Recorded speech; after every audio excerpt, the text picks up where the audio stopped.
Hi everyone, welcome to Awais Surahyo Show, episode number 2. Today we got a special topic, and why I'm saying special, everywhere I go, a lot of people are asking me these questions, so I thought why not bring it to our podcast and assist everyone. Please watch it till the end and do not forget to like, subscribe and hit the bell icon. So what are you expecting today? There are 3 things we will be doing. Number 1, how would the podcast help? Number 2, why did I choose this topic? And number 3, out of all these wonderful questions, we have come up with 5 important questions and some strategies that will help you. So before I move further, I do want to introduce my friend, colleague, Zain Khan. I know him for a while. He is in a mortgage industry for a while. So without further ado, I'll ask him to please introduce yourself. Thank you so much. It's really great to be and honored to be here, today. And a little bit about myself. So I'm in the banking industry, as you know, since 2013. In the banking industry, and I'm doing mortgages for a very long time now. Currently, I'm working with RBC, and so right now, whatever we're going to talk about today, it's just only my own opinion or things. It's not representing any bank or anything. As an individual, I'll be talking with you today, just to help out and ease out with the people, how they can plan or, strategize things accordingly based on this given situation. Yeah, definitely. Wonderful. Thank you. Thank you so much for joining in our show. As he said, I am also in real estate, guys, but lending is very close to me because I've been in the industry for almost 15 years or more. Coming back to the steps, number 1, how would podcasts help? I have started journey to do a video podcast recently. The goal is to help and benefit everyone, especially individuals and businesses. We all come from different backgrounds and experience, and I feel why stay on sideline? Why not come out there and benefit? So if we can benefit even one person, I think our job is done. The goal will be on this podcast to bring relevant and effective topics that are part of our daily lives in recent times with a little different flavor we will be bringing time to time. Number 2, why did I choose this topic? As I was saying earlier, everywhere I'm going, there's a lot of noise, there's a lot of questions people are asking. Will the housing crash this year in 2024? Will the mortgage rates come down in 2024? Will housing prices come down in 2024? What is happening with inflation? What do I do when I'm renewing my mortgage? So what are we waiting for? Let's discuss all these questions right here, right now. Let's do it. So few trends I just wanted to discuss. As you know, in June 2024, recently there was a dip in the interest rate. As mortgage trends currently going, 65% of mortgages will be renewed in next 2 years. Keeping that in mind, we have this mortgage renewal part became a hot topic. Number 2, the trend is going currently in terms of borrowers. What do? They generally have 2 options. Either they're staying with the bank they are currently with or the institution, or they are moving to a new institution. Of course, we think that interest rate is the only consideration a lot of people are doing. Interest rate is not only the consideration. A lot of people are also thinking cash flow management as well. The third part that is trending is a lot of people currently below 1 million are in action. Why I'm saying that? A lot of people based on interest rates and qualifications are qualifying in that $1 million range. And these mortgages most of the times are called high ratio mortgage, means they are insured mortgage. And the benefit you have is in that category, most of the times you get better rates. You can convert it mortgage plus HELOC, homeowner line of credit. So these are a few trends that are happening. Now coming back to the noise, there's a lot of questions people are asking whether you are with friends, in meetings, in office, in dinner parties. We have summed it up in 5 questions. Okay. Right? These are most important questions that a lot of people are asking us, and now with Zain's help, we will be looking into them. As we are getting into these 5 questions, let's start with number 1 question. How do I plan, Zain? Everybody's asking me, how do I plan? And it's a very loaded question, Awais. Nowadays people, they ask, how do I plan? And it's just 3 words, but it means a lot. Of course, and it of comes course. with a lot of things. For example, every situation is different, right? You have someone who just passed out of the college, and they have a good job now, and they want to buy a property, Yeah. but they don't have savings. Versus the other people who are married, they have kids, and they have good down payment, income is there, and now they're planning, whether we go for a fixed or a variable rate. So it depends on situation to situation. Of course, of course. So it all depends on how you see things. How long is your plan? How long is your horizon? Are you buying as a rental property? Are you going to be living in that property? And based on those things, then you can plan accordingly. For example, as an individual myself, I'm going to talk about myself. So people ask me, okay, then should we go for fixed or variable? Yeah. So again, for me, if you're going to ask me personally, I'm just going to go for a variable rate mortgage. And if someone's going to ask me why, it's because with the variable rate mortgage, I believe is that I have a open playground, because I decide to sell my property, I can sell it at any time, and the penalty is going to be 3 months worth of interest. Yeah, of course, yeah. Which anyone can calculate anything, the fees and everything. Yeah.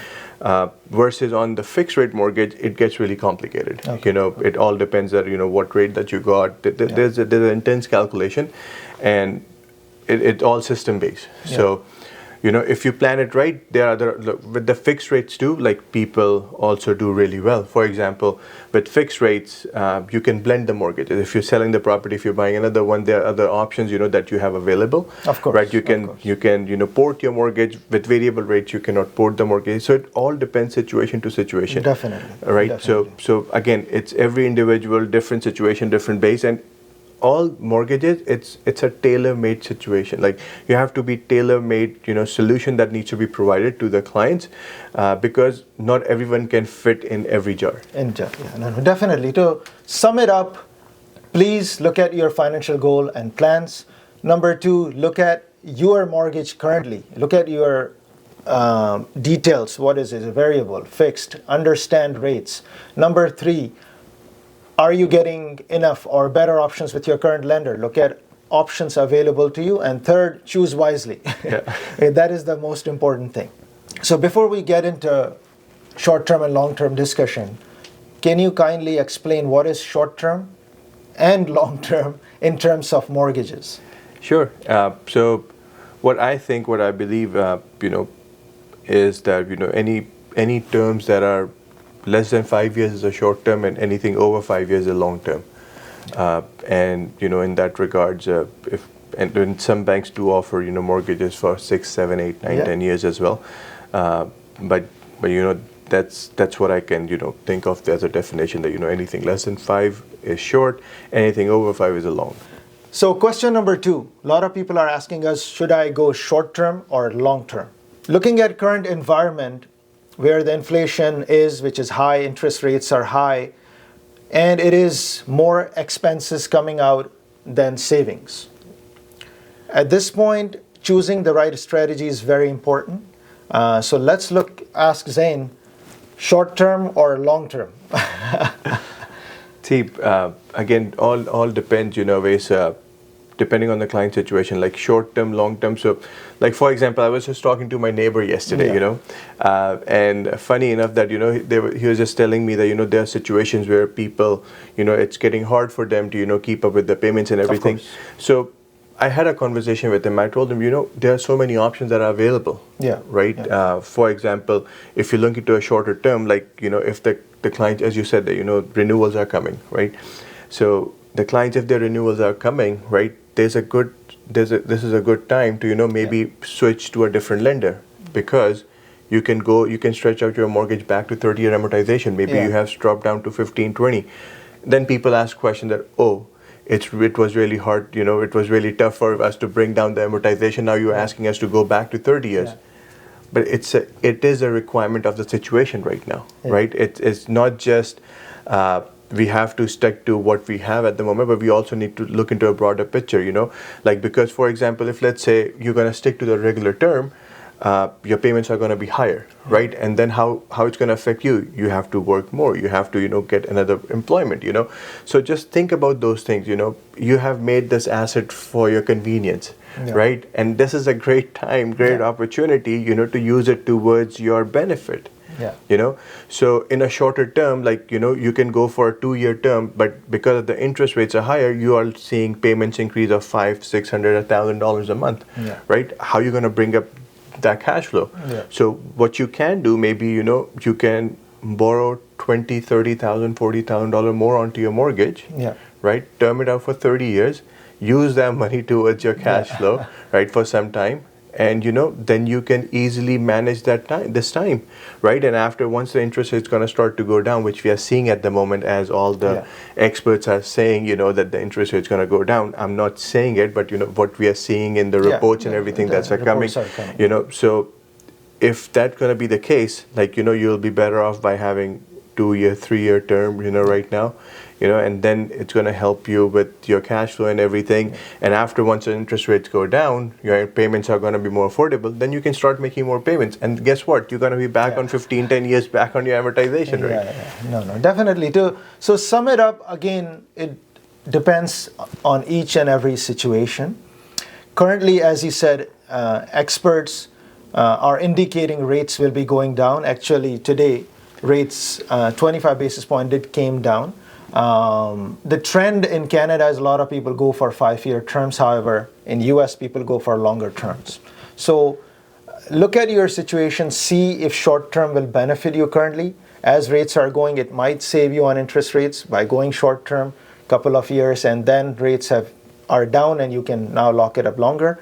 Or in certain situations, as you said, you might refinance and it might be beneficial for you to go 5-year term now, and that benefits you in your situation, only individual situation I'm talking about. So I hope that answers these questions. Question number 3, a lot of people are asking, what is variable rate? What is fixed rate? Should I choose variable? Should I choose fixed rate? So please help us understand. I think let's start with what is fixed rate. Sure.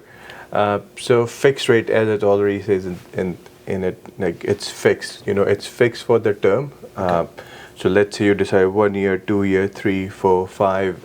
The rate will remain the same. Throughout the term, it's not going to change based on Bank of Canada's interest rate. So your payments are going to be the same throughout that term. Wonderful. Wonderful. So then second, what is variable rate? So variable rate is a rate, as it says in it, it's variable. It depends. If Bank of Canada rates goes up or down, your interest rate is subject to change. Whether it's going to affect your payment, yes, in certain scenarios, it's going to affect your payments. Right now, at the moment, it looks like it's a downward trend. So people who already have increased payments, their payments may go down. But me personally, if you're already able to make those payments, stick with those payments. Of course. So now the $1 million question: which one to choose, variable or fixed? As you already it's a $1 million question. So for the $1 million question, it again depends on situation to situation. Of course. It's not an easy way. But by that being said, it all depends on your finances, your risk tolerance, and also there are certain things that I like to talk about about the fixed rate mortgages, because some people may not know this. So for example, if let's say you have choose a 5-year term and you have spent 2 years or 3 years now, you can actually renew your mortgage. Okay. For another 2 or 3 or more than that, if you want to do that.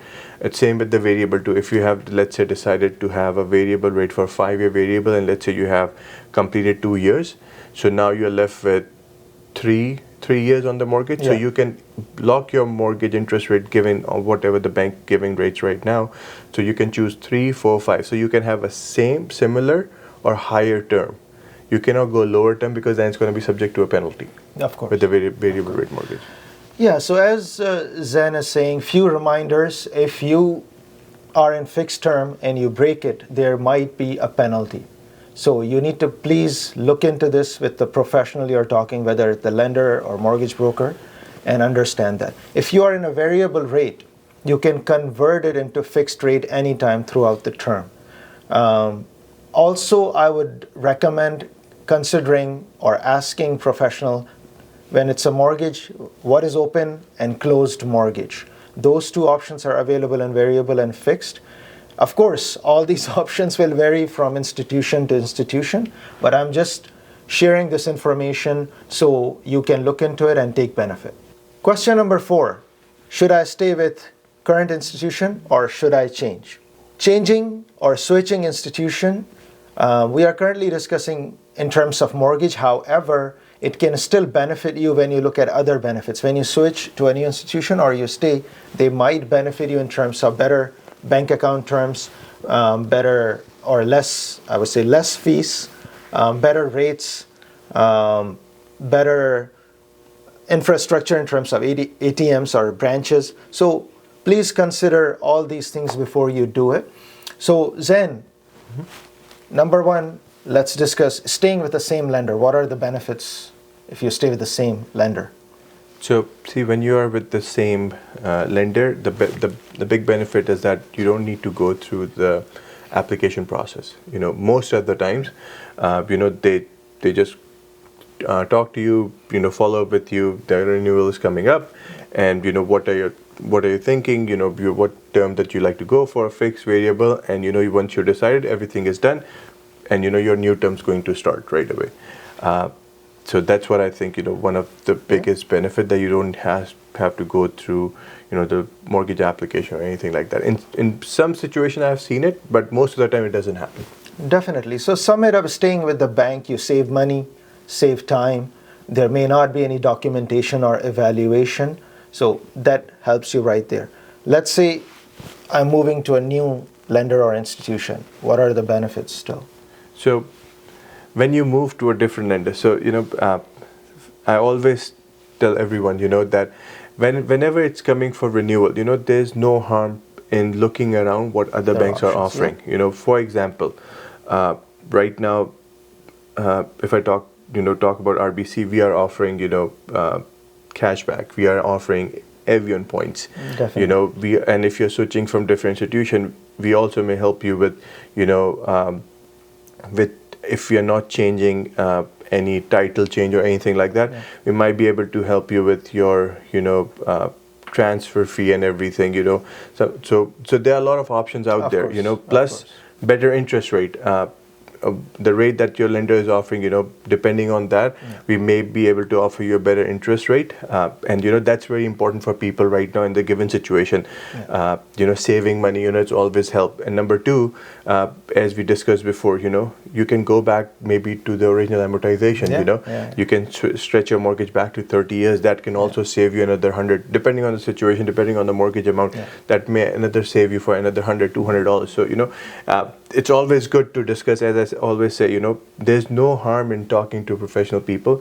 We don't,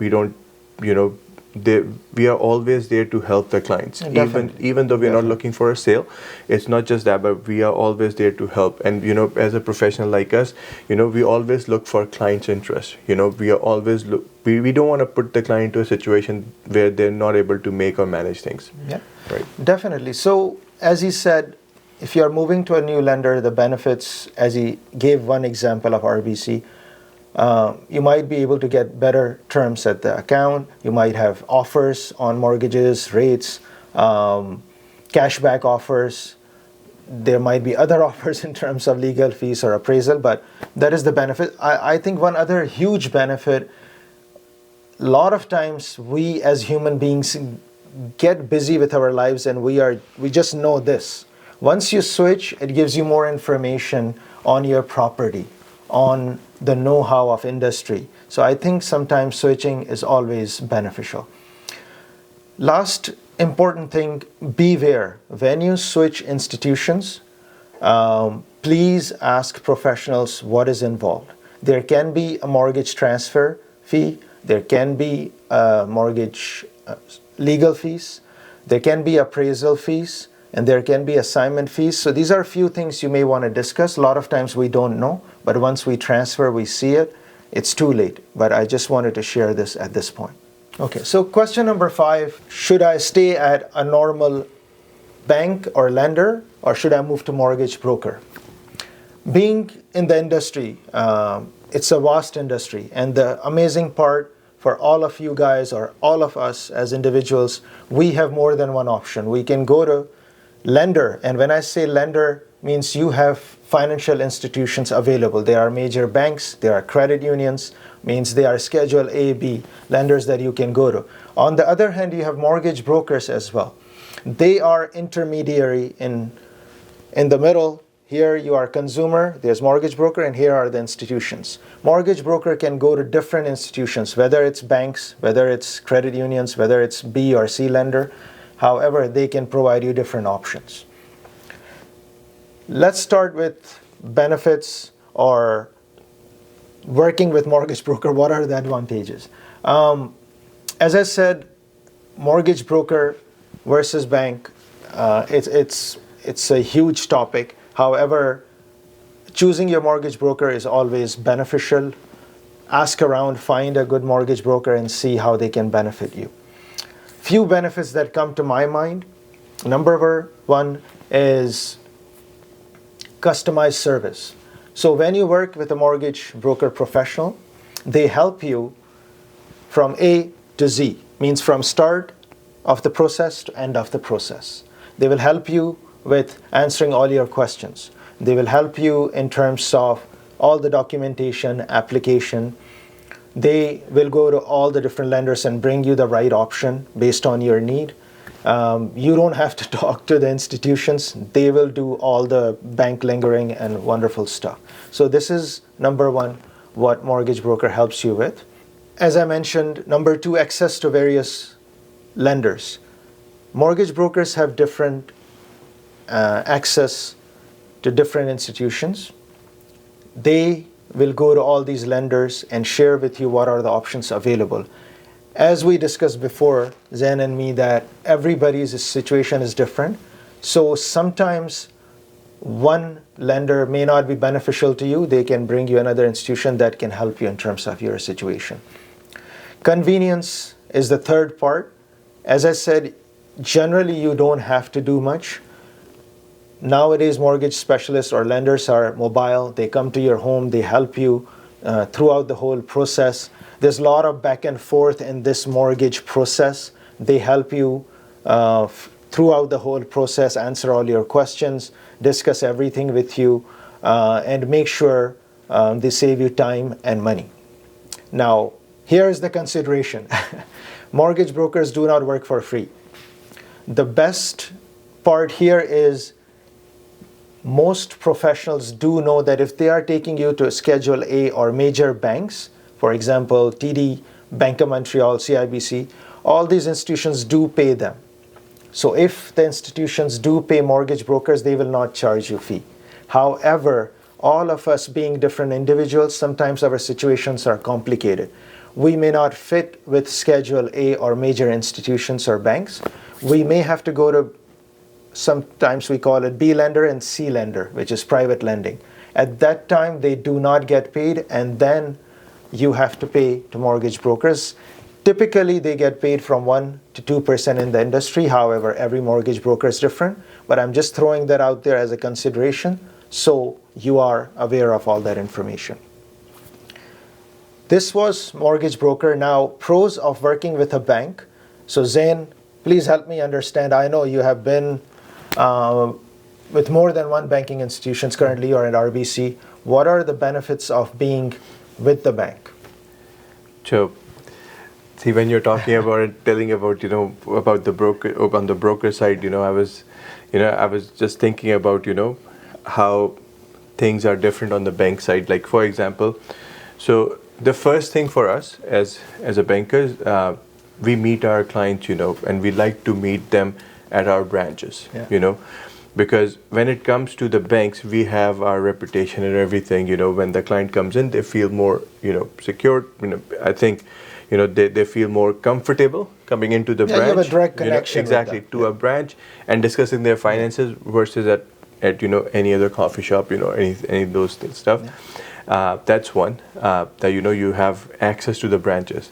Number two, when we do our mortgage applications, right? So we can actually talk to our underwriters directly, right? I think that's the biggest thing on the banking side, that we have direct access to our credit officers, and we work as a team. Of course. They are willing to work with us, and they provide us with insights that how we can structure it. If we are asking for an exception, then they ask us, okay, this is how you can structure it, this is how I'm comfortable with, submit it, and we'll see what we can do. And that's the biggest thing, that you can talk to who is the decision maker on that deal. That's the second benefit, right? The third benefit, which most of the people don't think of, is yes, we also help the clients from start till the end, of the mortgage. But our work is not end until the mortgage funded, but our real work start after. Because what if you as a client require, anything change in the mortgage? Like for example, you want to change your mortgage payments. Like you need to increase your payments. You want to change the frequency of the payments. Like you are paying monthly, now you want to pay bi-weekly, weekly. You can call people like me who are working at the bank, as an individual. We can connect you with our partners at the branches, and you can do most of the things in the comfort of your pajamas at home. Definitely. So versus, going to different lenders, calling them, staying on the line, waiting for them to answer. Because if you're going to, maybe if you're going to call the broker, they may ask you to, call the bank or the lender, right? Versus me, I am representing the bank, right? So for me, it's very for you to have, time saving, and also the convenience of, working with me. I can help you with all the stuff, but which may come after the funding part, the service part, because we try to do sale. Yes, it's important, that sale, but we are there to provide all the solution. It's not about sale every time. It's about having that personal relationship with our clients, and we try to provide the best solution and the service on the end. Plus, as you mentioned about the brokers, they have access to different lenders. So we also have a channel in our bank, which is called AMS channel, where we can help our clients on our B-side mortgages. If you're looking for amazing. So if you're looking for a private mortgage, we can help you through our BC, to get you private mortgages, and those are our internal partners. Like one of my colleague, who is going to be he or she is going to be helping out, throughout the process to the client. So the client in touch with us directly, and we can take care from start till the end, and until they keep the mortgage with us, we are there to help our clients. Wonderful. So one important question I'll ask you, and the reason I'm asking that is you have some of the similar qualities that mortgage brokers have. So just briefly explain the difference between the person sitting in the branch and you. You are a mobile mortgage specialist. So briefly just explain me the difference so that people can understand how does it correlate to mortgage broker. See, we are all working for the bank, right? So we are all colleagues together, and banks have identified this, that mortgage is a product where they require specialized people. And because as we discussed, all the situations are not the same. All the situations, there are a lot of things, a lot of policies, a lot of exceptions that you can ask for, which as an individual who is working in this field knows more versus